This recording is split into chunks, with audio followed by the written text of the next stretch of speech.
Hi sayers, good day. Welcome back to my channel. For today's video, we'll be having the second half of the SVA rules or the subject-verb agreement rules.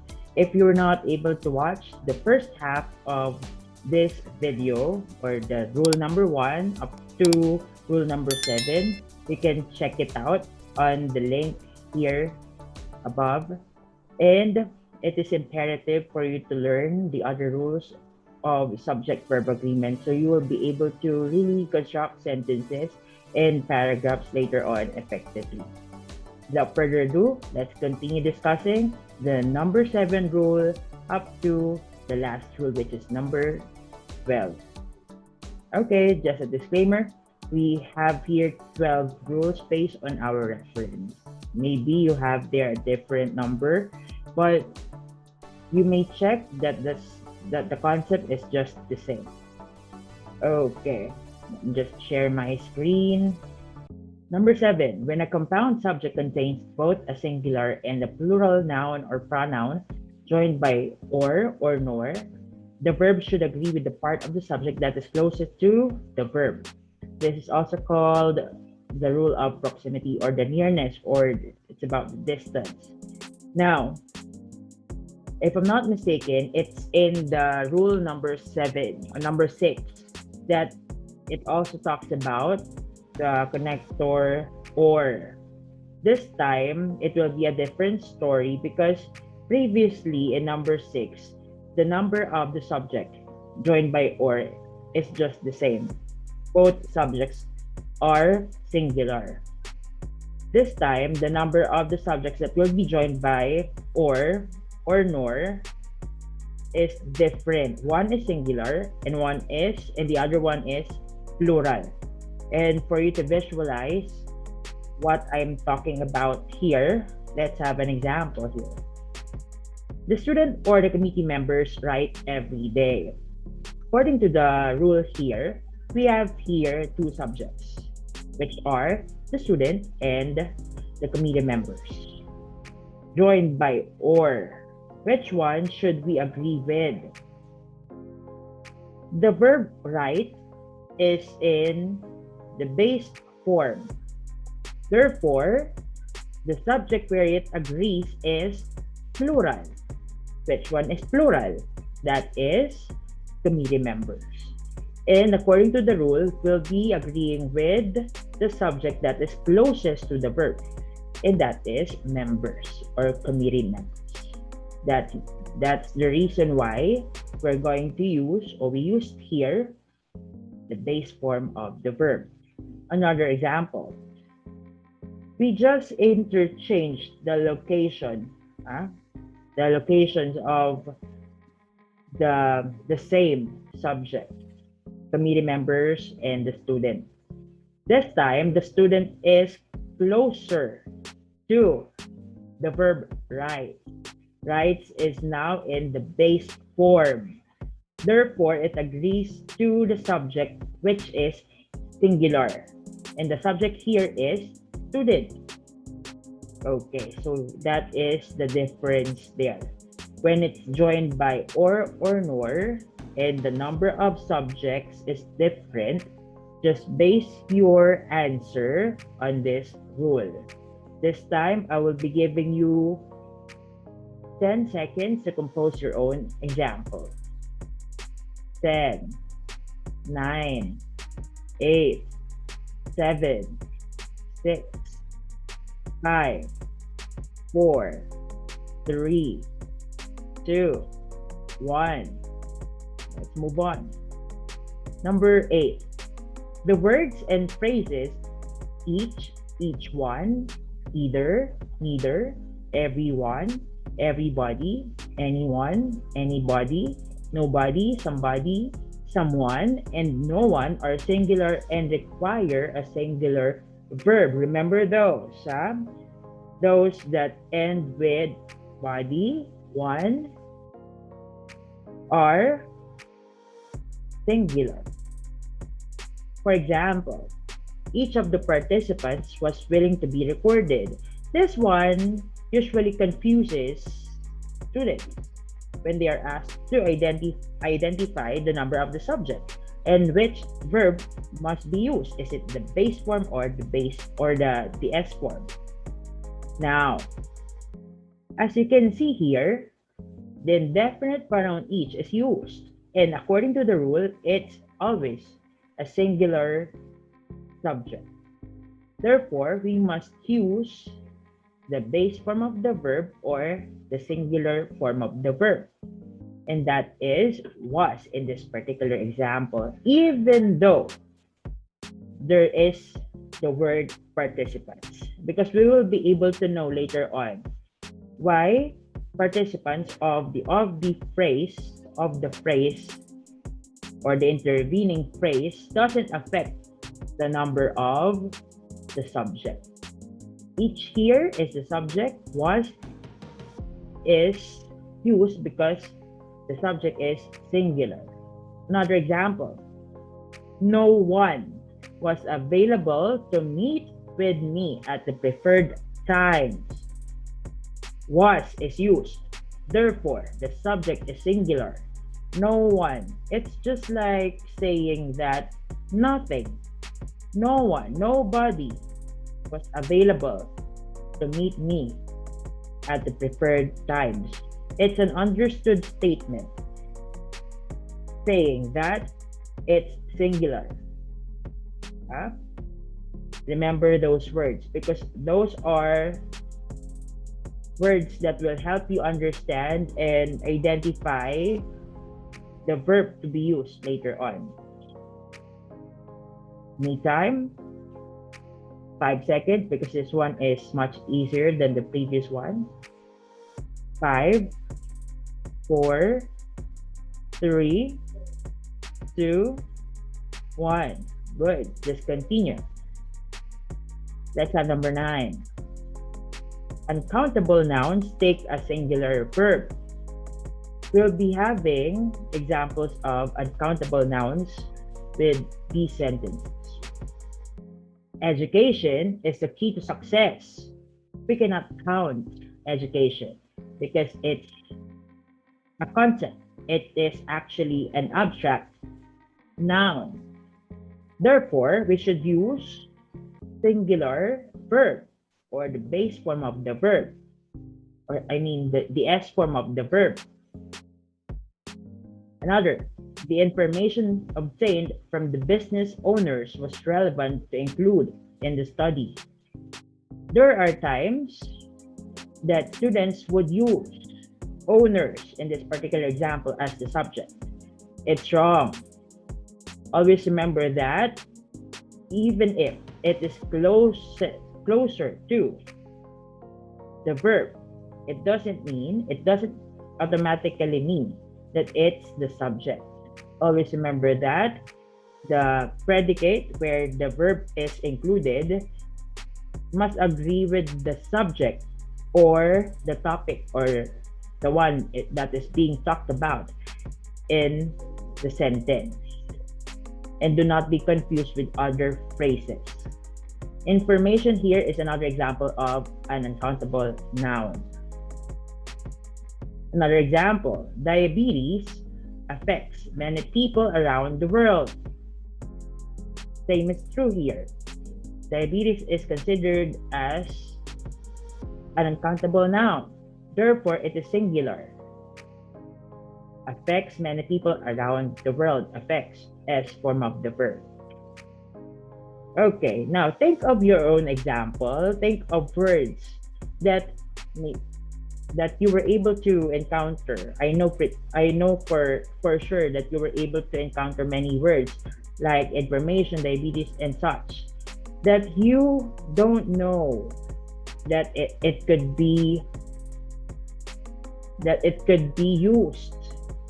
It could be used to make your sentence more meaningful, and you're not sure if it's singular or plural. This time, based on this rule, you will be able to become definite in composing your sentences that it is singular. Therefore, it requires a singular verb.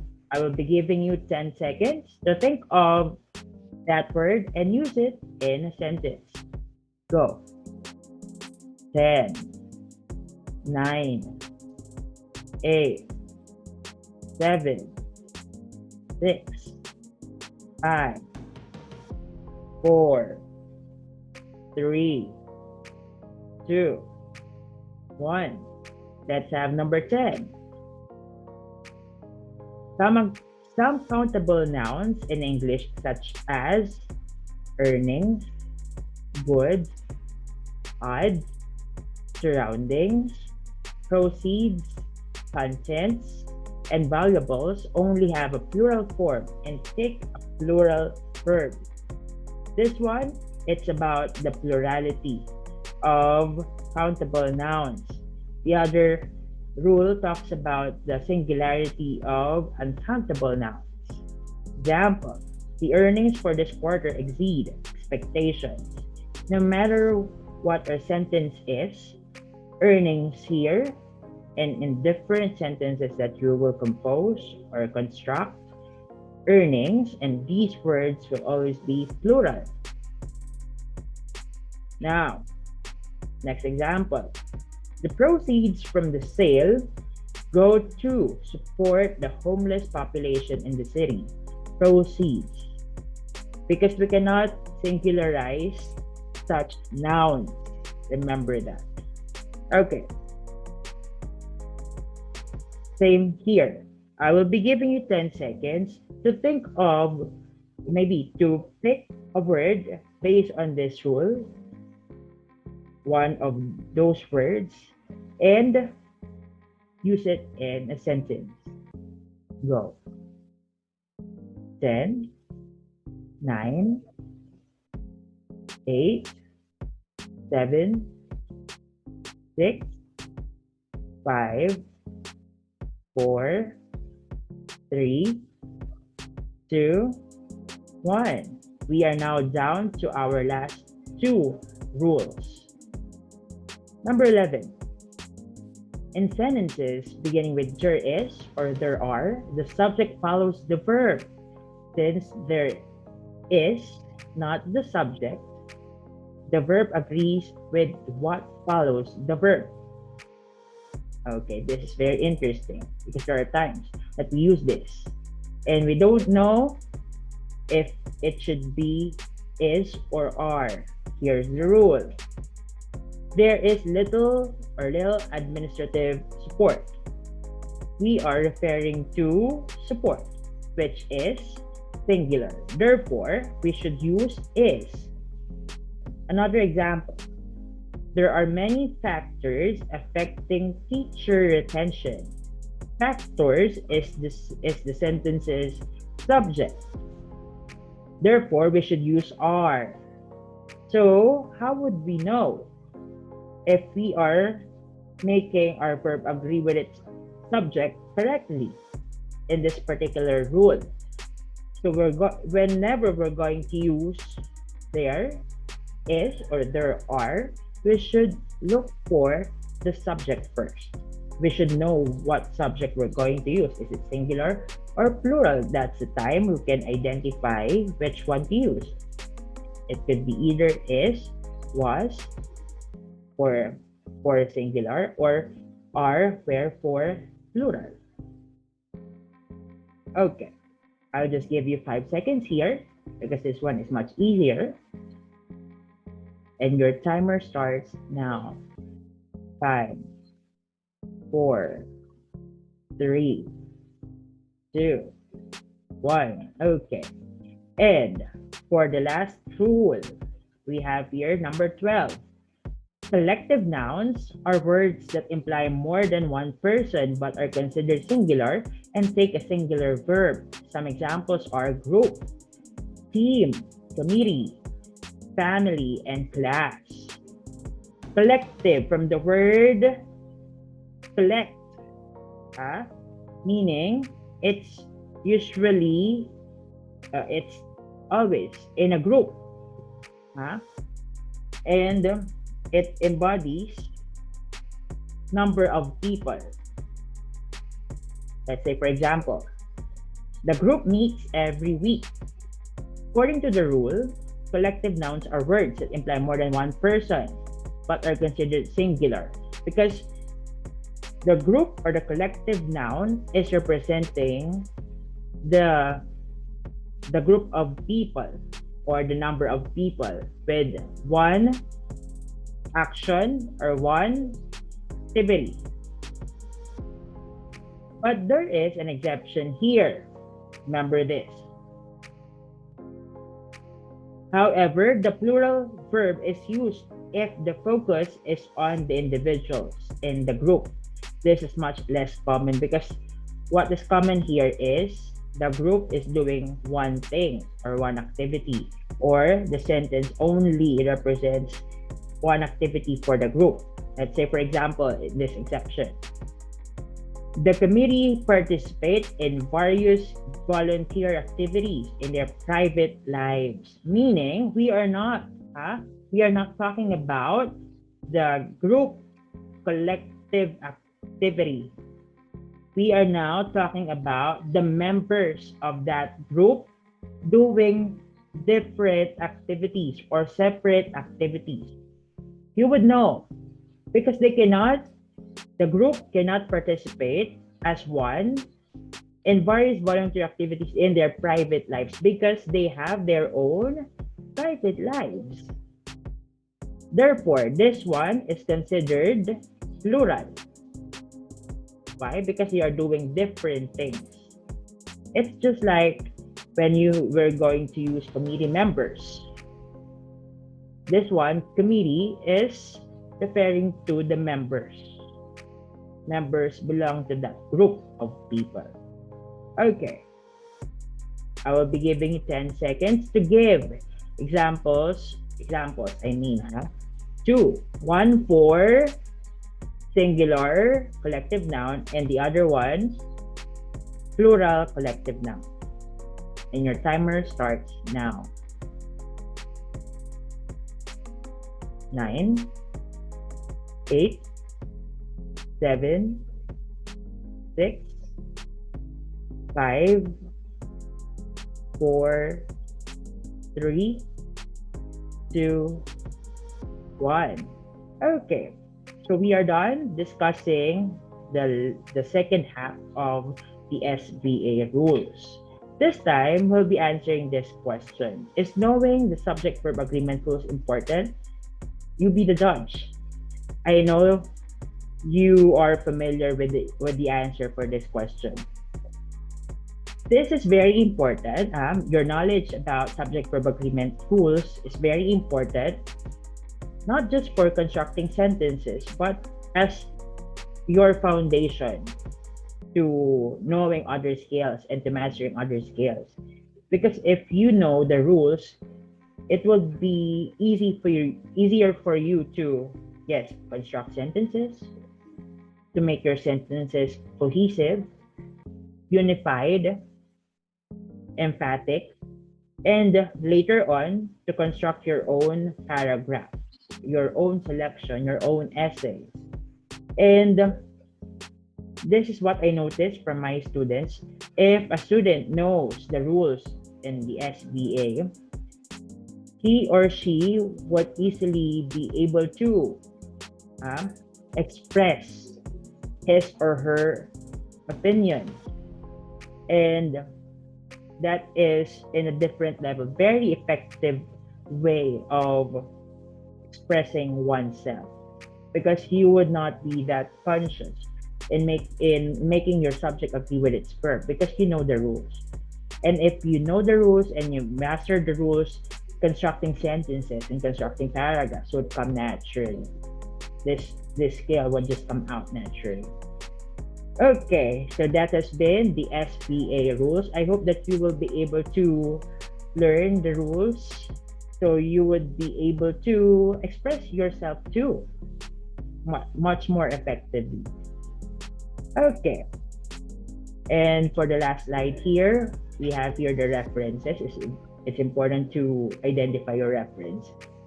So there you go. This has been Simon for Simon Says PH. Don't forget to like this video, subscribe to my YouTube channel, and hit that notification bell so you get updated to my future uploads. See you again next time. Don't forget to explore, enjoy, educate, and empower. This is Simon for Simon Says PH. See you again next time. Let's call it a day. Bye bye.